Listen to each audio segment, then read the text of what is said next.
Pojďte se mnou na kurz tejpování. Ráno klasika stávačka a dělání vájec 5.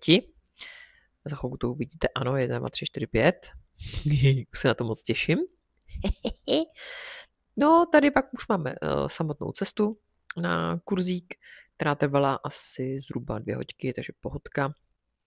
Jo, máme tady ranní krásu Budějic.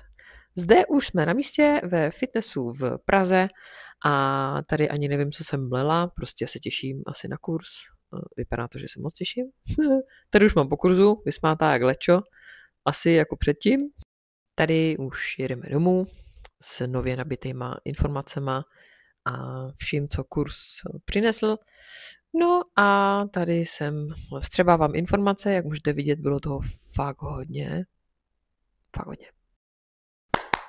Vítejte zpět v našem natáčecím studiu. Cestu jsme zvládli, kurz jsme taky zvládli a je to doma. Certifikát jedu, ale tak co, je to prostě zár papíru. Základní znalosti samozřejmě člověk pochytil a mám, ale teď to chce, jak už jsem říkala, praxi určitě, takže nebojte se mi napsat určitě, zatím to nebude nějak zpoplatněný, jo, takže určitě se nebojte a zatejpuju vás.